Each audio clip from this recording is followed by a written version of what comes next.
अब सरस्वती का ध्यान करो। सरस्वती में आदित्य विनामो सदारि होमवाहन सुविक्ता विद्यारामं करोतु सरस्वत्यै नमः। सर्वोच्चारणि गन्धानि पुष्पाणि समर्पयामि। श्रीमद्भागवत महापुराणाय नमो नमः। व्याधिक पूजन करो। ओम नमो सदन्ताय सहस्रकोटि सहस्रपादाय सर्वभावे सहस्रनाम्ने पुरुषाय शाश्वते सहस्रकोटि उदाहरणे नमः। नमः गमनाभाय नमस्ते देवसायिने नमस्ते केशवानंद वासुदेव नमोस्तुते। ओम ब्रह्मन् ब्राह्मणो ब्रह्मवर्चसेजायतान् महाराष्ट्रे राजन्यः सूर्यज्योतिर्यादि महारथो जायतान् लोके वेदरोढानुदानः दोषते पुरन्निर्जोषादिष्णदेशाः तदेव जिह्वाचिर्मानसवीरो जायतान् निगामे निगामेनः वजन्योपदेशोपदेशः वसन्तान् योगक्षेमो नः कल्पताम्। ओम व्यासाय नमः व्यासनन्दनाय नमः शुक्राय नमः देवाय नमः प्रणाम। ओम आजा ओम आजा अभी लगाते हैं ओम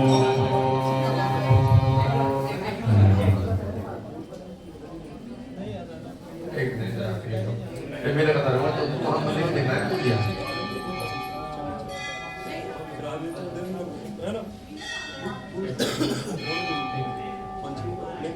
ओम नमो देवाय गोविंदाय जगदाय कृष्णाय गोविंदाय नमो नमः। ये लगा था उधर ये तो हर जगह था चल जब मुझे दे लो भाई पकड़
कृष्णा तदपरमा किमपि ततः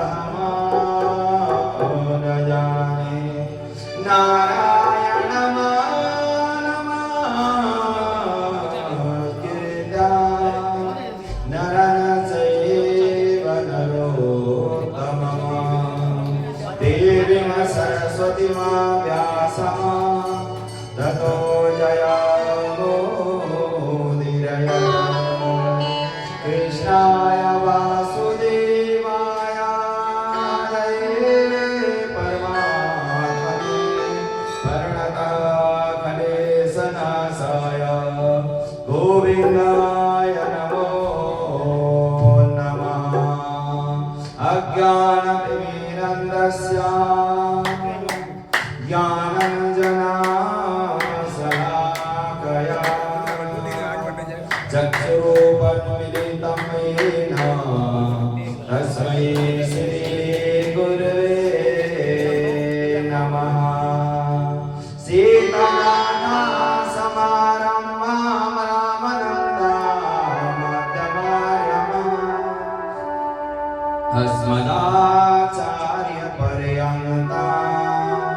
श्री राम रसनमो वंदे जगत गुरुमा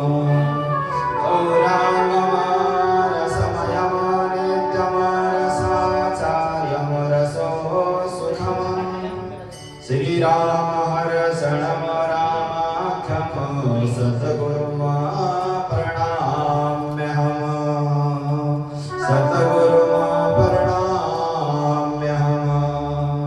जय जय श्री राधा रमण जय जय नवल किशोर जय गोपी चित चोर प्रभु जय जय माखन चोर जय जय माखन चोर।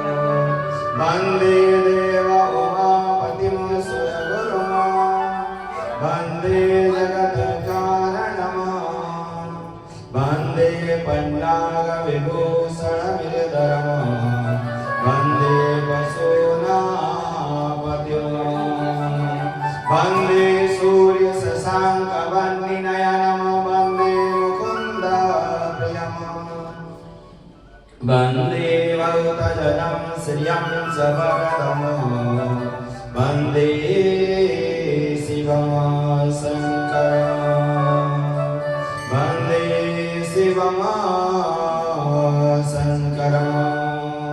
बोलो बागेश्वर महादेव की जय। श्री विद्यासी महाराज की जय। सुखदेव जी महाराज की जय। ऋषि जी महाराज की जय। भगवान श्री बाबा बागेश्वर महादेव के चरणों में परम मंगलमय श्रीमद् भागवत पुराण की जो परम पावन कथा का श्रवण करते करते पता ही नहीं चला कब सप्त दिवस की ओर हम पहुंच चुके। आज भगवान श्री हरि की परम मंगलमय कृपा से भगवान श्री हरि बाबा बागेश्वर महादेव जी की आशीर्वाद से सप्तम दिवस कब आ गया पता ही नहीं चला।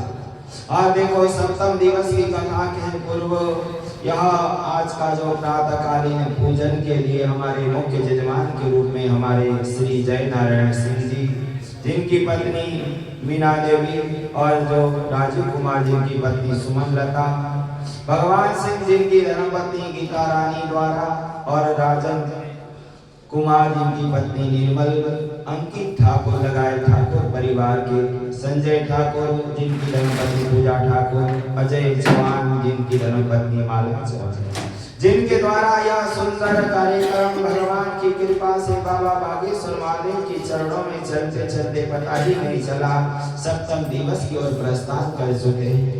और भगवान श्री हरि यदि हमारे जीवन में बने रहे तो यह समय का ऐसे प्रमाण पूर्वक निकलता ही जाता है।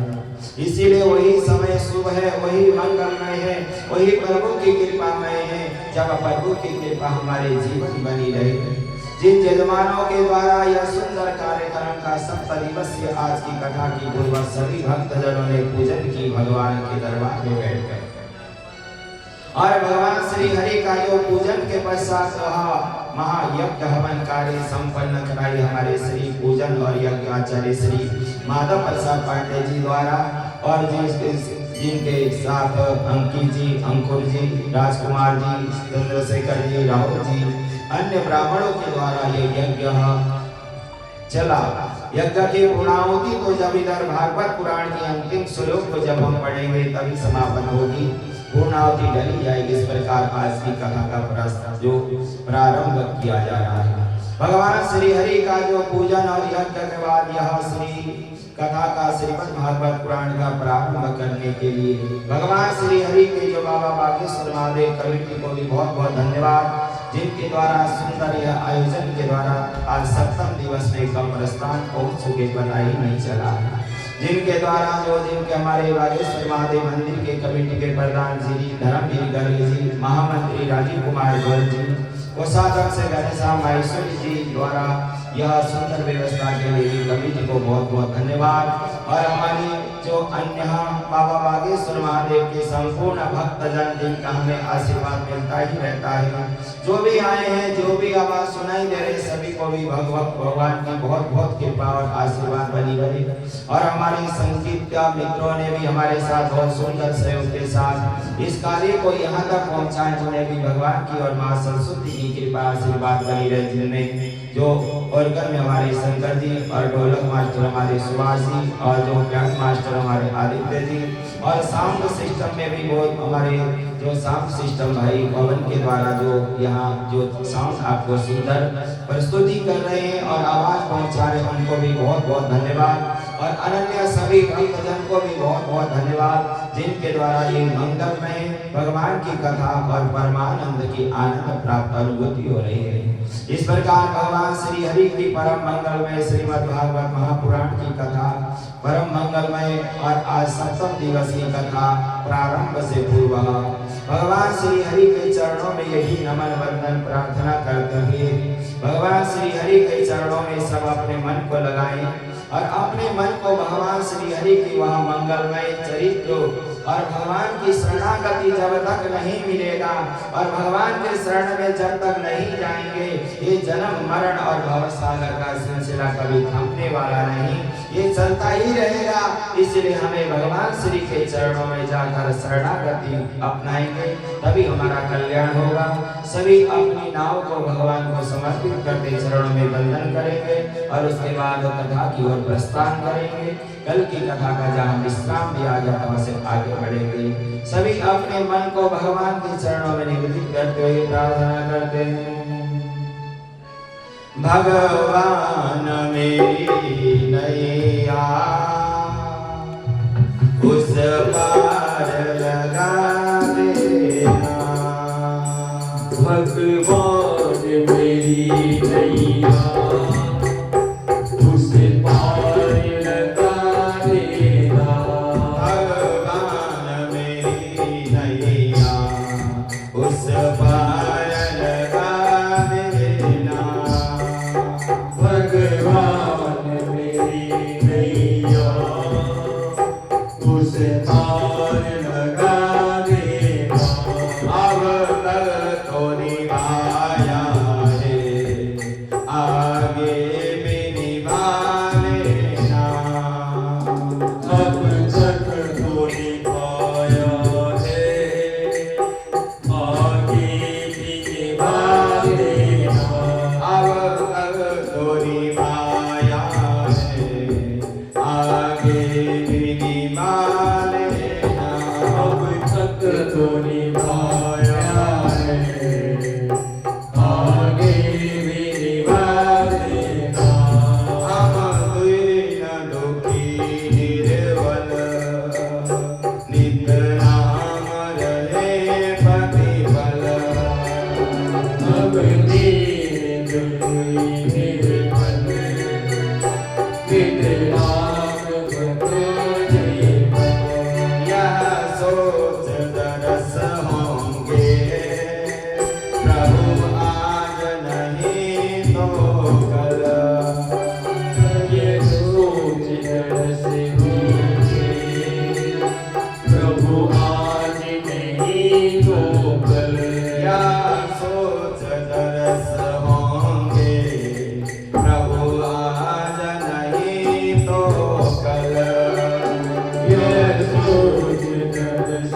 पार लगा देना। अब भक्तों निभाया है, आगे भी निभा देना। अब तक तो निभाया है, आगे भी निभा देना। सभी ताली बजाकर अपने मन को प्रभु के चरणों में लगा करें, अपने मन और प्राण को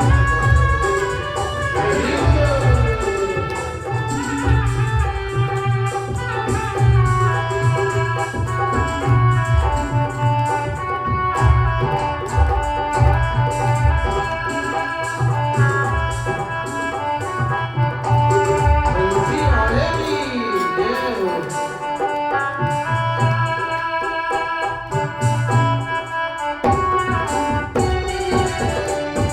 तुम शांति सुधाकर हो, तुम ज्ञान दिवाकर हो।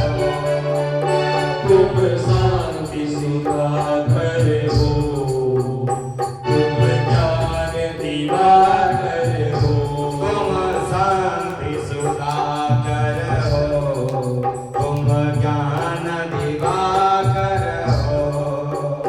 तुम शांति दिवाकर हो, तुम ज्ञान दिवाकर हो।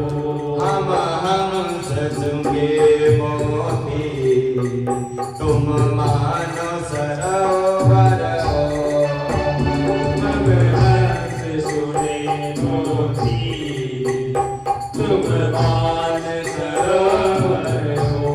तो बूंद सुधा रस की हमको भी पिला देना। तो दूध सुधार की हमको भी पिला देना। तो बूंद सुधा रस की हमको भी पिला देना। तो दूध सुधार की हमको भी पिला देना। भगवान मेरी नैया उस पार लगा देना। भगवान मेरी नैया उस पार लगा देना।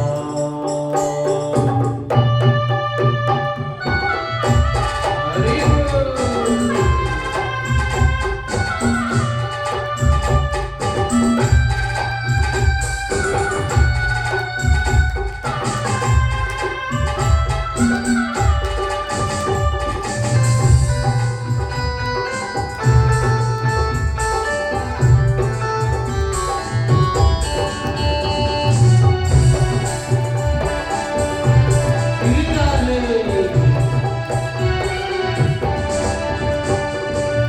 रोको में भला कब तक, दर्शन को मुझे तुमसे।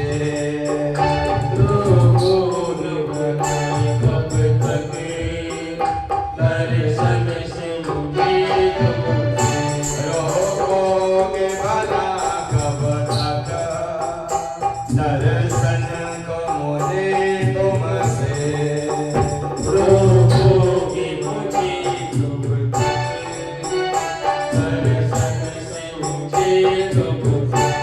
चरणों में लिपट जाऊं,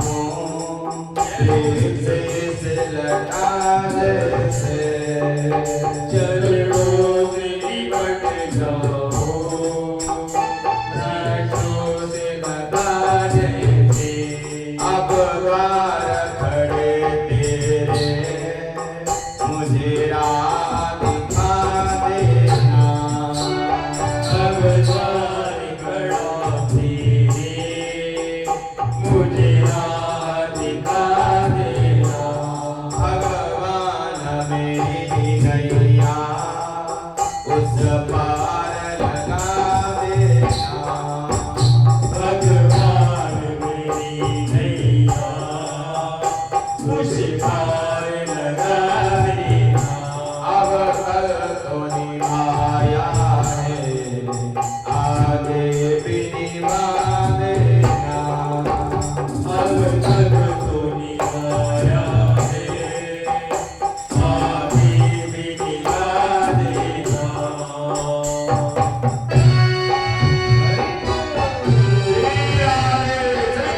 मजेदार बड़ी नैया जगमग डुबोले प्रभु से आओ तेरी सदानंदन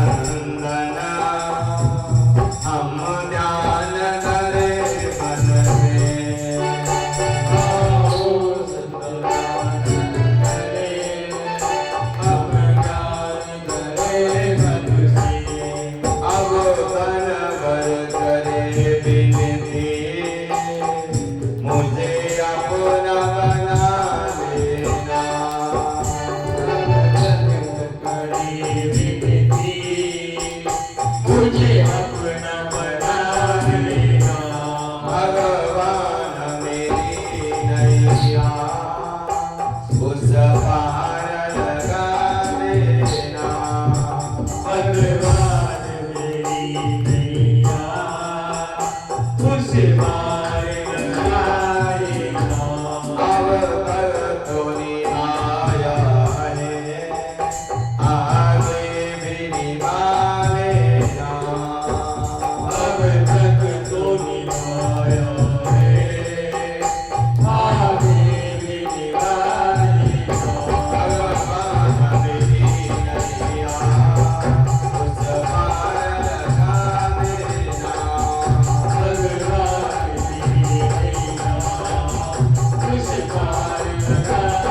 अब भक्तों ने आया है आगे भी निभा लेना अब भक्तों ने आया है आगे भी निभा लेना भगवान मेरी नैया उस पार लगा देना भगवान मेरी नैया उस पार लगा देना अब भक्तों ने आया है आगे भी निभा लेना अब भक्तों ने आया है आगे भी निभा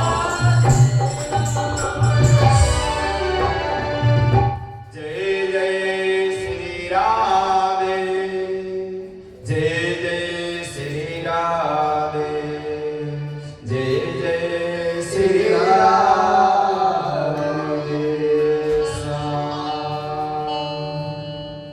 भगवान श्री हरि की परम मंगलमय श्रीमद् भागवत महापुराण की कथा। कल आप लोगों ने बहुत सारे प्रसंग का श्रवण किए हैं।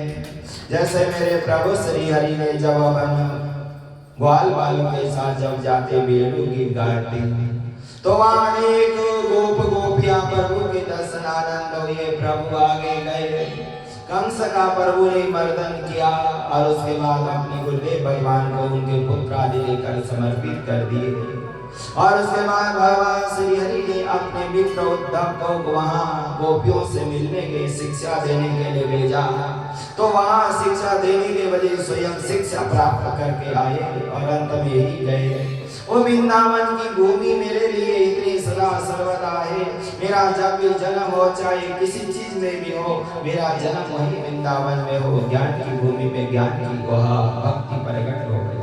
और उसके बाद भगवान श्री हरि ने वहाँ जरासंध आदि राक्षसों का साथ महायुद्ध संग्राम हुआ। और जरासंध ने भगवान श्री हरि को वहाँ पर्वत पर ही आग लगा दिया। मेरे प्रभु वहाँ से द्वारिकापुरी पहुँचे और द्वारिकापुरी पहुँचने के बाद वहाँ पे 25 बरस के हो गए। बचपन से आज तक मन में विचार आया कब तक ये लड़ाई झगड़ा करते रहे। फिर मेरे प्रभु का कल मां रुक्मणी के साथ विवाह हुआ। और कहते हैं कि जब रुक्मणी का विवाह कैसे हुआ, भगवान ने कभी भी किसी का हरण नहीं किया। भगवान किसी को कभी भी भगा के नहीं लाए। प्रेक्षित भगवान श्री हरि ने जब जिस भक्तों ने बुलाया, जिस भक्तों ने आह्वान किया, अरे प्रभु हम आपके बिना रह ही नहीं सकते। हम यदि आप हमें लेने नहीं आएंगे तो हम ये प्राण की आहुति डाल देंगे और अपने आप को यहीं जब विसर्जित कर देंगे। और जब वह रुक्मणी माँ ने सुंदर पत्र लिखकर भेजा और जैसे ही प्रभु वहाँ पत्र में लिखा था कि हे प्रभु आप ही मेरे परम सर्वेश्वर हो। आपकी मैंने बहुत गुणगान सुनी, आपकी बहुत कथाएं सुनी, पर प्रत्यक्ष से आप आज तक नहीं मिले और मेरे यह कर्ण रंध द्वारा आपकी कथा रूपी अमृत सुनते सुनते मेरे कान कभी थके नहीं। पर मैं आपकी जो असली कीर्ति देखना चाहती हूँ। कहते हैं कि सब लोग भगवान यदि भक्त बुलाता है तो जाकर उनकी रक्षा करते मैंने सुना था, पर वो सत्य होगा या नहीं होगा। जब वह पत्र लिखकर रुक्मणी ने भेज दिया, क्या लिखा था पत्र में? सूर्यतां गुणवान भुवन सुंदर सेवतां ते निर्विलिस्य कर्णयोर कर्णतदंगाय रूपमसिनं अखिलमातलावम् तव्याच्युता विसितविपात्रमेव। हे प्रभु, आप रूप सुंदर की महिमा की खानी है और आपको देखकर बड़े बड़े ऋषि मुनि महात्मा समाधि छोड़ जाते हैं, ये तो मैंने सुना था।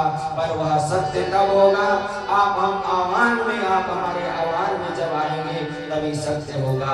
भगवान श्री हरि ने तुरंत रुक्मणी की बात मानी परीक्षित और भगवान श्री हरि आए हैं और वह भगवान का बड़े धूमधाम से विवाह भी संपन्न हो गया। पर वो स्वयं गए। भगवान श्री हरि का कोई आह्वान करता है तब प्रभु को जाना पड़ता है। कभी भगवान ने किसी को ना ऐसे जबरदस्ती अपहरण नहीं किया, ना हरण करके लाए।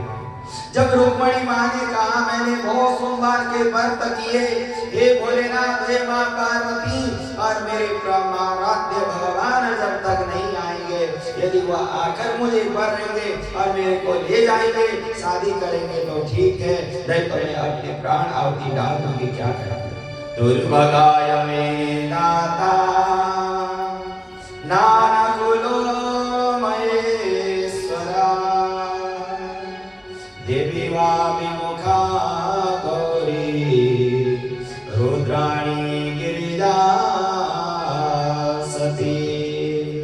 हे भोलेनाथ, हे माँ पार्वती, मैंने जो व्रत किए थे मेरी यही कामना थी, मेरे परमाराध्य मेरे भगवान मुझे आए और वही मुझे वर कर सके।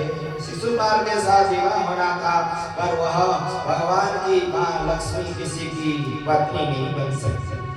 महालक्ष्मी किसी की वह माँ बन सकती है, ध्यान बन सकती है, परम पूजनीय आदरणीय पदों पर विराजमान हो सकती है, पर शिशुपाल जैसे राक्षसों के साथ विवाह हो ही नहीं सकता। इसीलिए परीक्षित, ये भगवान की लीला है और महालक्ष्मी भगवान की धर्म पत्नी अर्धांगिनी है और उन्हें ही वह प्राप्त होंगे। इस प्रकार यह वर्णन करते कहने लगे। विवाह कार्य भाव तो विधि पूर्वक संपन्न हुआ था। कल आप लोगों के प्रश्न में आपने श्रवण किए और उसके बाद भगवान श्री हरि की कृपा से उनके घर में परीक्षित एक बालक का जन्म होता है जिनका नाम है प्रद्युम्न। प्रद्युम्न जी महाराज जन्म हुए और जैसे ही वह जन्म होते ही उनका एक बहुत बड़ा दुश्मन है संबरासुर नाम का राजा। देखो अभी भी पहले भी जब से सृष्टि की उत्पत्ति हुई दानव तब भी थे, आज भी हैं।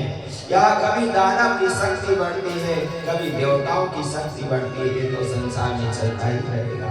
दानव तब भी थे और आज भी हैं, जब तक धराधाम रहेगा बने रहेंगे। पर हम पुण्य कर्म से उस दानवता को दबाकर धर्म की स्थापना करने का कार्य भगवान का है। इसलिए भगवान श्री हरि को जब अति पाप बढ़ जाता है, धराधाम में अशुभ होने लगता है, तो भगवान श्री को आना पड़ता है परीक्षित। और जैसे ही वहाँ उनके घर बालक का जन्म हुआ है परीक्षित, और सम्रासुर ने उस बालक को रात को चोरी करके ले गया और उन्हें सोचा कि इस बालक को ले जाकर वह कहाँ कि वह नदी में डाल दिया जाए, कि वह बालक की मृत्यु हो गई, सोचकर नदी में फेंक दिया। जिसे भगवान बचाना चाहते हैं और जिन्हें भगवान की कृपा है, कोई कितना मारे या कहीं नदी में फेंक दे, मर नहीं सकते। और वह क्या हुआ परीक्षित, उस बालक को जैसे वहाँ मछली ने नील लिया, बहुत बड़ी मछली है, और वह बालक जैसे ही प्रद्युम्न जी महाराज मछली के पेट में समा गए और वह सम्रासुर का जो मछली पकड़ कर लाने वालों ने उस मछली को पकड़ लिया। पता ही नहीं वह पेट में है, पर जब ले जाकर बहुत बड़ी मछली को काट लिया गया तो उसके पेट से बहुत सुंदर बालक वहां दिखने लगे। जैसे वह बालक अति सुंदर है, प्रद्युम्न जी महाराज और वह सम्रासुर कहने लगा इस बालक का क्या किया जाए। वहां भगवान श्री हरि ने पहले लीला रची है। भगवान श्री हरि ने कहा था यह लीला भोलेनाथ जी ने जब वह श्राप दिया था, जब भगवान कृष्ण रूप में प्रद्युम्न के रूप में तुम्हारे पुत्र का जन्म होगा और वह प्रद्युम्न भगवान कृष्ण के जब वह पुत्र बनकर आएंगे तो वही प्रतिलोका का तुम्हारे पति होंगे। क्यों कि जब वह कामदेव ने भगवान श्री भोलेनाथ जी समाधिस्थ थे, वह बड़े तप में संलग्न थे और उसके बाद जैसे ही वह धराधाम में अत्याचार ताप बढ़ गया, अनेक लोगों ने वहां जगाने की कोशिश करी, जगा नहीं पाए भोलेनाथ जी को। कामदेव का सहारा लेकर कामदेव ने बहुत परेशान करा, तब भोलेनाथ जी का तीसरा नेत्र खोला और भोलेनाथ जी ने कामदेव को भस्म कर दिया था परीक्षित। पर उनकी धर्मपत्नी रति रोने लगी, चिल्लाने लगी, प्रभु मेरे पति को आपने भस्म कर दिया, मैं अकेली कैसे रहूंगी। विलाप करते करते वह रोने लगी। तब मेरे प्रभु ने कहा था, भोलेनाथ जी ने जब भगवान श्री कृष्ण धराधाम में जन्म लेकर आएंगे और तब वह भगवान कृष्ण के पुत्र रूप में प्रद्युम्न आएंगे, वही तुम्हारे पति रूप में तुम्हें स्वीकार कर लेंगे, इसीलिए जाओ तप करो। जब तक वहां तुम वहां नहीं आएंगे हमने मन में धारण करोगे, प्रभु जब अवश्य मेरी वाणी सत्य होगी। वही वाणी आज सत्य हो रही, प्रतीत हो रही है कि जैसे ही वह बच्चा निकला, दासी को कह दिया, वह दासी बनकर वह प्रति वहां सेवा कर रही है अपने उन पति परमेश्वर प्रद्युम्न जी महाराज जी। जब थोड़े बड़े हो गए तो कहने लगे कि आप सेवा तो मेरी बालक की तरह कर रही है, पर मुझे कुछ गड़बड़ लग रहा है। तो जब भगवान भोलेनाथ जी ने भी कहा था, हे रति ध्यान रखो, जब मेरा वचन अन्यथा कभी नहीं होगा। कृष्णा तानाया कोई पति तो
और भगवान की कृपा जब हो गई तो वहां जैसे ही प्रद्युम्न जी महाराज जी थोड़े बड़े हो गए और प्रद्युम्न जी ने पूछ लिया रति से कि यह आप मेरी सेवा से क्यों कर रही हैं?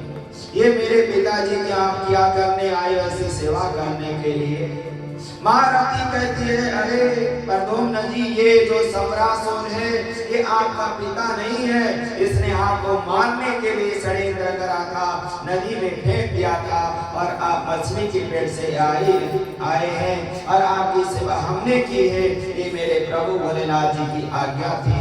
और आपने जब भोलेनाथ की समाधि को हिला दिया था तब भोलेनाथ जी ने आपको श्राप दे दिया था कि दोबारा वह भस्म हो गए थे और हमने प्रार्थना की आज वही आप।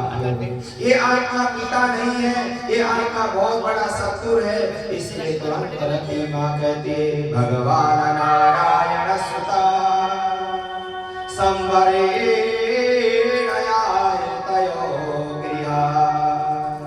अहम ते अधिकृता पत्नी रतिका भगवान प्रभु रतिका भगवान प्रभु।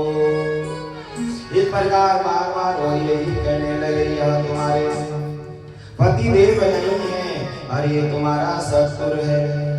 इस प्रकार उसे शंबरासुर को भगवान श्री हरि के साथ महाघोर युद्ध हुआ परीक्षित। उन्होंने भगवान ने तो पहले सोचा था ये मेरे पिताजी हैं, पर ये पता चला कि पिताजी नहीं महाशत्रु मार दिया था। पर यहाँ आज भगवान की देखो कृपा कैसी हुई। जिस बालक को जन्म होते ही वहाँ समुद्र में फेंक दिया था, आज उसी काल को अपने पास ले आया शंबरासुर। आज वो बड़े हो गए हैं परीक्षित, और भगवान श्री हरि ने उस शंबरासुर नाम राक्षस का वध करके उसे परम धाम प्रदान कर दिया। और देखो इधर भगवान श्री कृष्ण जी क्या विडंबना, बच्चा जन्म होते ही कहाँ चला गया पता ही नहीं, विराग्नि में चल रहे हैं रुक्मणी और भगवान श्री कृष्ण बेटा पता नहीं जन्म हुआ राक्षस हरण करके।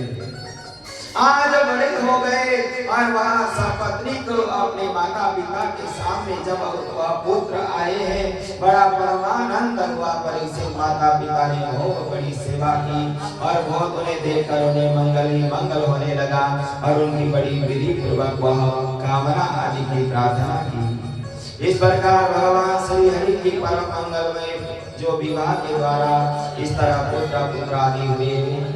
और परीक्षित जी महाराज जी कहते हैं, अरे प्रभु मैंने सुना था मेरे प्रभु के तो कई विवाह हुए थे, वह कैसे कैसे हुए थे, क्या क्या कारण था और इतने सारे विवाह मेरे प्रभु ने क्यों किए थे, उसका क्या विशेष कारण था, ये भी मैं सुनना चाहता हूँ।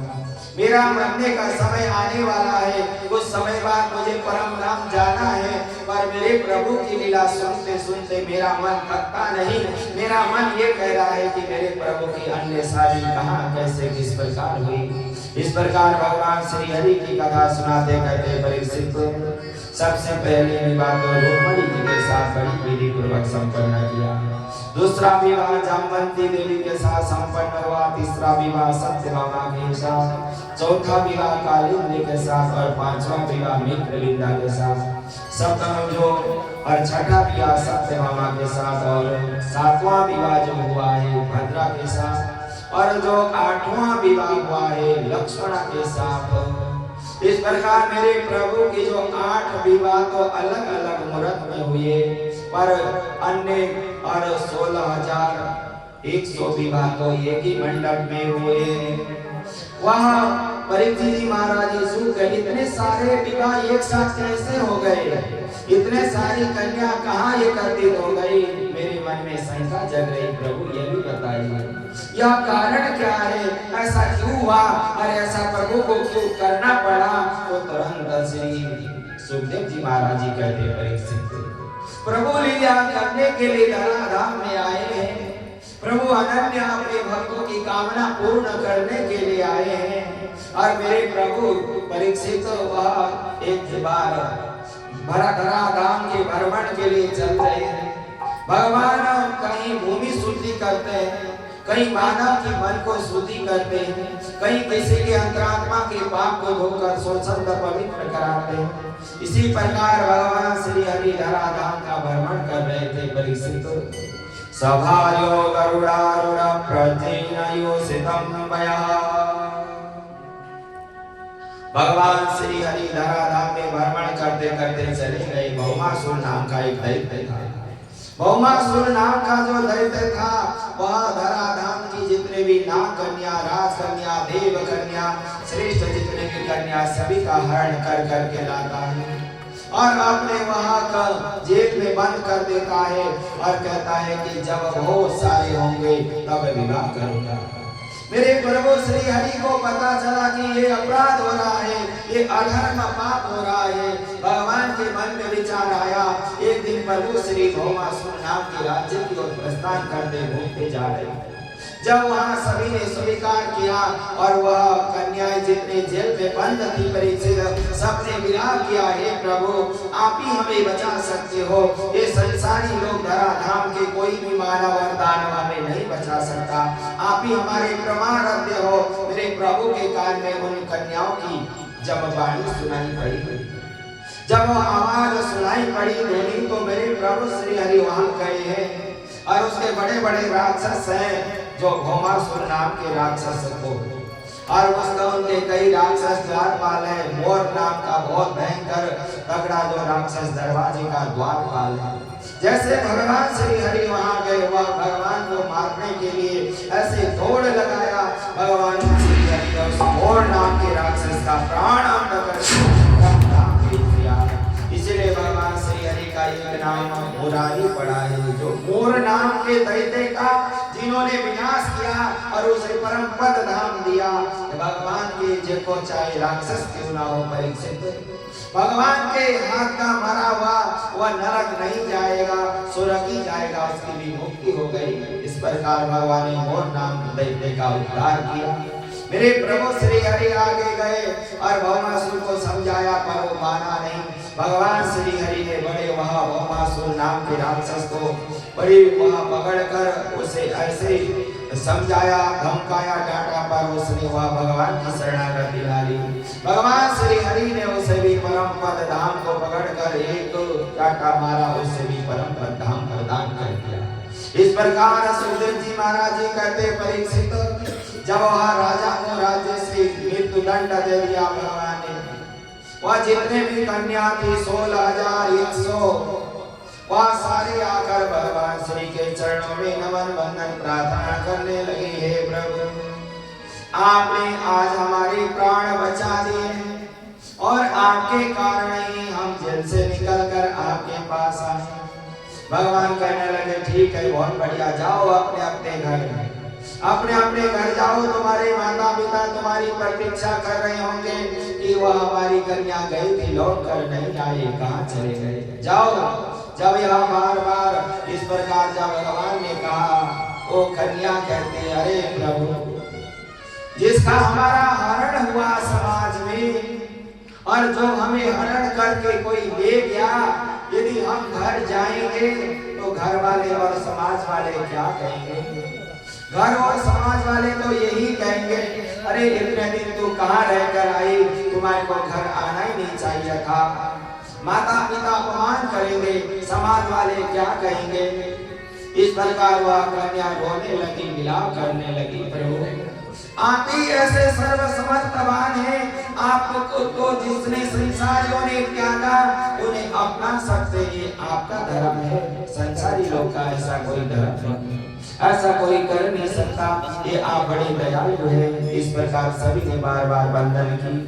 हमारे श्री मंदिर के सर्वश्रेष्ठ जितने भी व्यवस्था को देखते हुए परम राजीव कुमार गोविंद जी, जो भी यहाँ सुबह मंगलमय कार्य आदि होता है, तो हमें कहते हैं कि देखो कार्य को विधि पूर्वक संपन्न किया जाए। कोई भी समस्या हो हमें बताइए, हम उसमें आपको हर तरह से किसी भी भक्त के द्वारा मंगलमय व्यवस्था करेंगे, सहयोग करेंगे। इस प्रकार इनका भी यह सुंदर मंदिर बनाने के साथ साथ सुंदर आयोजन के लिए भी बहुत बहुत आभार। भगवान श्री हरि से प्रार्थना करते इनके घर में सुख शांति समृद्धि आई है, प्रभु की कृपा बनी रहे और सदा सर्वदा ऐसे ही सत्कर्म में और मन धन द्वारा इनका मन लगा रहे और समस्या पर समाधान करके प्रदान करें। ऐसे हमारे श्री राजीव जी को बहुत बहुत आभार। देखो जब भगवान श्री हरि की परम पावन वह कन्याओं ने कहा, प्रभु हम घर जाएंगे, हमारे माता पिता भी कहीं यही कहेंगे, अरे तुम कहाँ गए थे और तुम्हारे कार्य हमारे घर में समस्या आएगी। भगवान के चरणों में जब वहाँ इतने सारी कन्या परीक्षित रोने लगी और विलाप करने लगी, कहने लगी, हे प्रभु हम कहीं नहीं जाएंगे, आपके शरण में आए हैं और आपकी शरणागति आपकी जिम्मेवारी है, आप ही हमें अपनाएंगे। तब भगवान इतने सारी की वह राजकन्या, देव कन्या, गंधर्व कन्या सभी को अपनाया था। भगवान ने कभी भी किसका हरण नहीं किया, कभी भी किसी को भगा के नहीं लाए हैं। वह परिस्थिति ऐसी बनी है, उन्हें भगवान को अपनाना पड़ा। कहा जाता है कि जब संसार का कोई जीव प्राणी जिसे नहीं अपनाता, वह जब ठोकरे खाता है, जब वह परेशान होता है, तो भगवान की शरणागति में आता है, तो भगवान उसे अभय वर प्रदान करते हैं। ये केवल समर्थता, ये केवल वह सत्यता भगवान श्री की है, संसारी लोगों की नहीं है परीक्षित। इस प्रकार वह सुंदर भगवान ने सभी का अपने अपनी व्यवस्था बना दी। सभी को अलग अलग घर मकान बनाकर मेरे प्रभु श्री हरि ने सबकी व्यवस्था बना दी। भगवान श्री हरि अनेक रूप धारण कर सभी के साथ रोज जा रहे हैं, आ रहे हैं। सभी के साथ गृहस्थ आश्रम परम मंगलमय चलने लगा। सभी के साथ 4-5 पुत्र पुत्र आदि भगवान की कृपा से जन्म लिए पैसे। उसी से संसार का विस्तार हुआ और संसार का परम मंगलमय होने लगा चारों तरफ धराधाम में। भगवान श्री हरि मन में विचार करते हैं कि इतनी सारी जो रानियां हैं या रोज कभी न कभी किसी न किसी से लड़ाई झगड़ा होती रहती है, पर वो विचार करते सबसे पहले विवाह हुआ था श्री मां रुक्मिणी का। उन्होंने कभी जीवन में न कुछ मांगा, न कभी रुष्ट हुए, न कभी कुछ कहा परीक्षित। भगवान ने मन में वैसे विचार किया, परिवार बहुत बड़ा हो गया, अब हम ऐसे सोचते रहेंगे, बैठे रहेंगे तो पता नहीं कौन क्या कर रहा, क्या हो रहा है पता ही नहीं। भगवान श्री हरि कहते हैं संसारी जीवों, परिवार के साथ थोड़े इकट्ठे बैठा करो, अपनी मन की बात करा करो, अपनी समस्या की बात करा करो।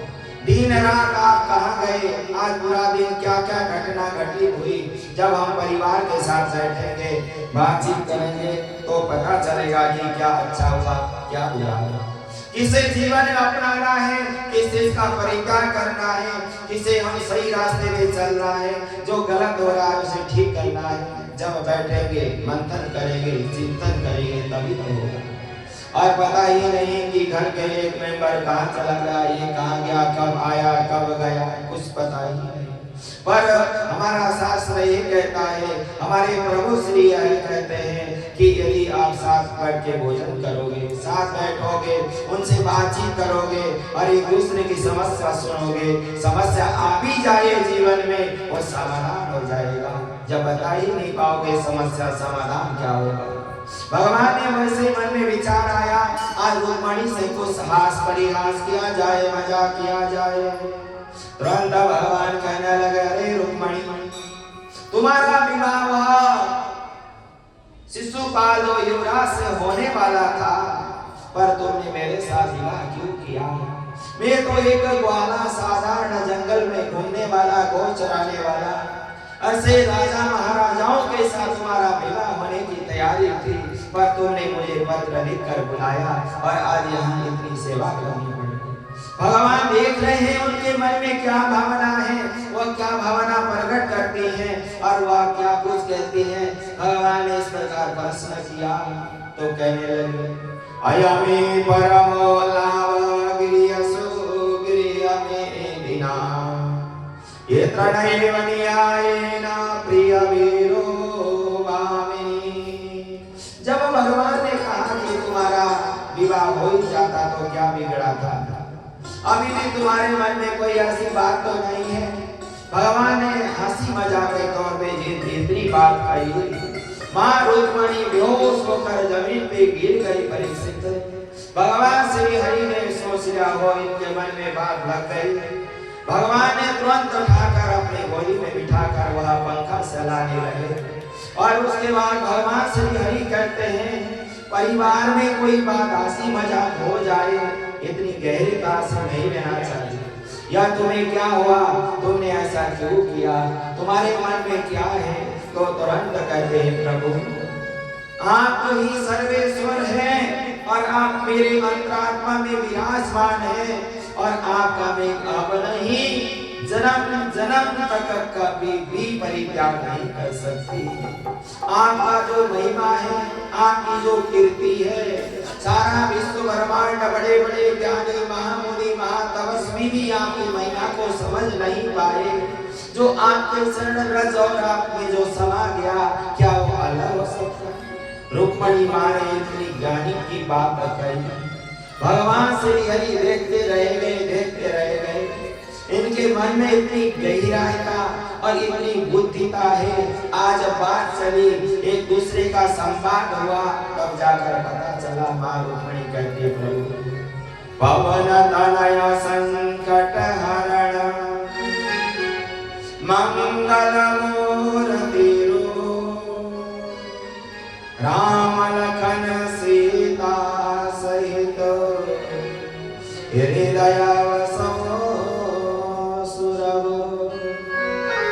जिस प्रकार हनुमान जी ने अपने वहां छाती को बांध कर दिखा दिया था, मेरे सिया राम मेरे हृदय में विराजमान रहते हैं, वही आज मां रुक्मिणी ने प्रकट कर दिखा दिया, हे प्रभु आप ही मेरे सर्वेश्वर हो और आपके बिना तो मेरे धराधाम में कोई भी नहीं है।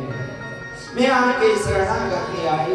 भगवान हाथ परिहास से प्रसन्न हो गए। रुक्मिणी आज हमने कोई बात छेड़ दी तो तुमने अपनी सत्यता प्रकट की, तुम्हें इतना ज्ञान है, तुम्हें इतना सत्यता है। इस प्रकार जब वह पता चला तो मंगल में पावन हो गई। परीक्षित इस प्रकार भगवान श्री हरि एक दिन की बात है, भगवान के बच्चे थोड़े बड़े हो गए। मेरे वह प्रभु श्री हरि बच्चों को खिलाने के लगे, कभी इधर कभी उधर ले जाते। एक दिन जैसे ही तो घर से दूर कहीं बच्चों को खिलाने के लिए ले गए।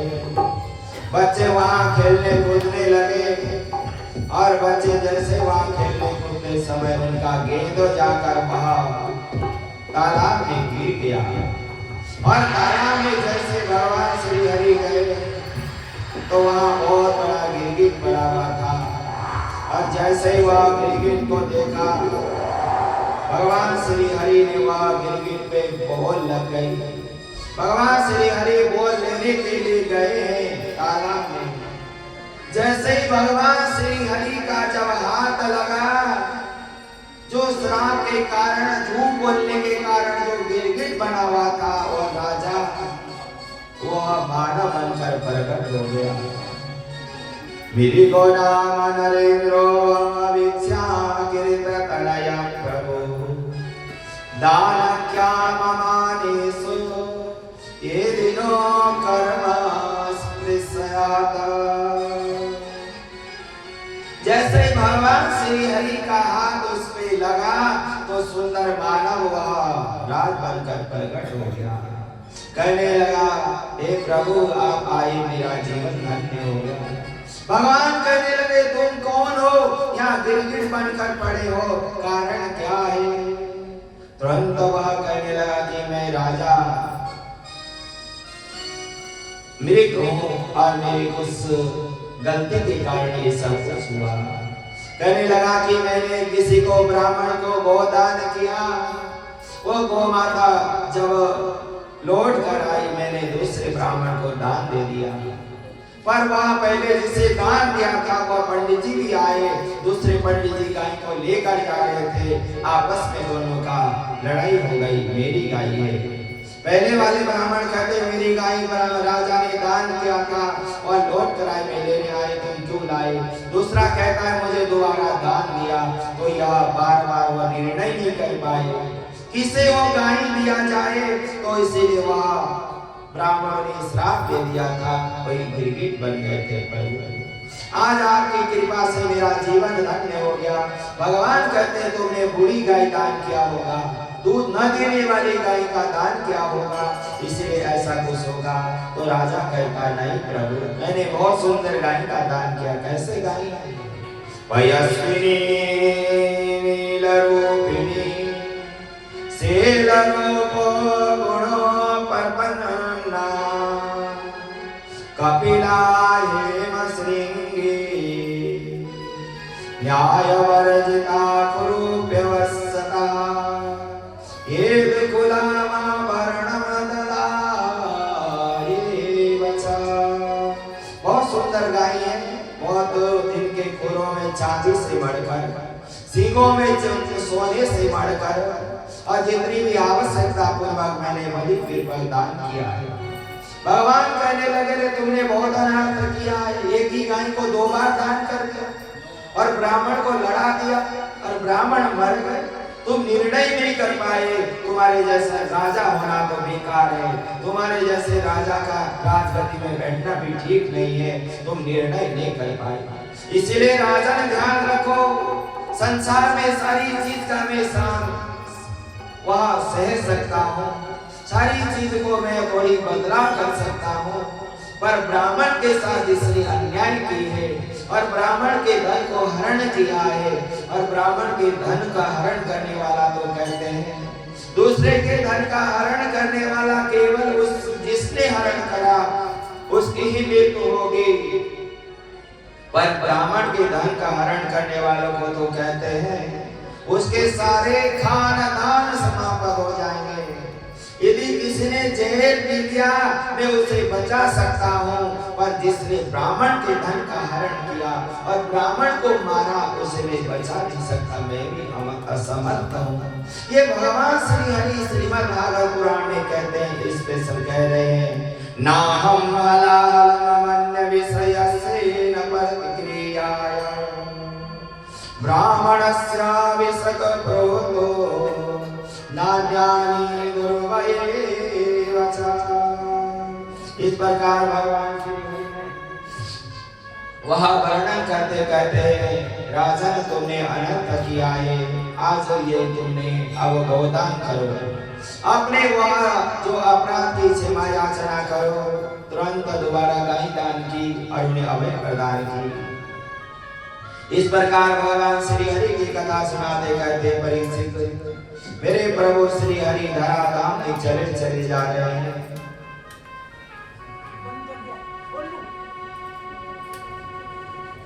इस प्रकार जब भगवान श्री हरि की कथा सुनाते हुए सुखदेव जी महाराज जी कहते परीक्षित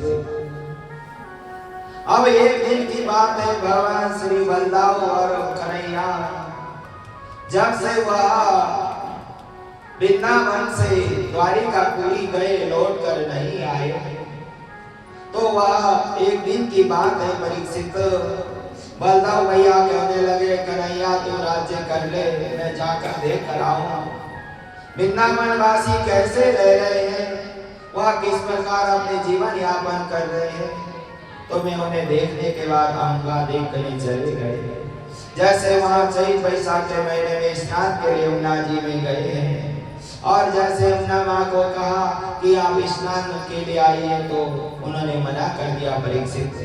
भगवान श्री हरि ने क्रोधित होकर बलदाव जी ने श्राप दे दिया कि यह तुम्हें हर मुसल से बहा देंगे, आज भी वह यमुना की धार पीढ़ी चल रही है। भगवान श्री हरि का जिसने भी अपमान किया, जिसने भी वह कहना नहीं सुना, वह कभी भी उसका भला नहीं हुआ। और उसके बाद जब वह माँ यमुना ने चरणों में जाकर कहती है राम राम महाबाहो न जाने तव विक्रमा यसेन सेन निवृत्ता जगति जगता पतया। जब चरणों में क्षमा याचना की प्रभु ने वह स्वीकार की परीक्षित। इस प्रकार भगवान श्री हरि के अनंत लीलाओं का श्रवण कराते कहते परीक्षित जब घर का कोई सदस्य कमजोर पड़ जाता है, जब घर के कोई सदस्य आपस में लड़ाई झगड़ा हो जाए या अलग हो जाए, तो घर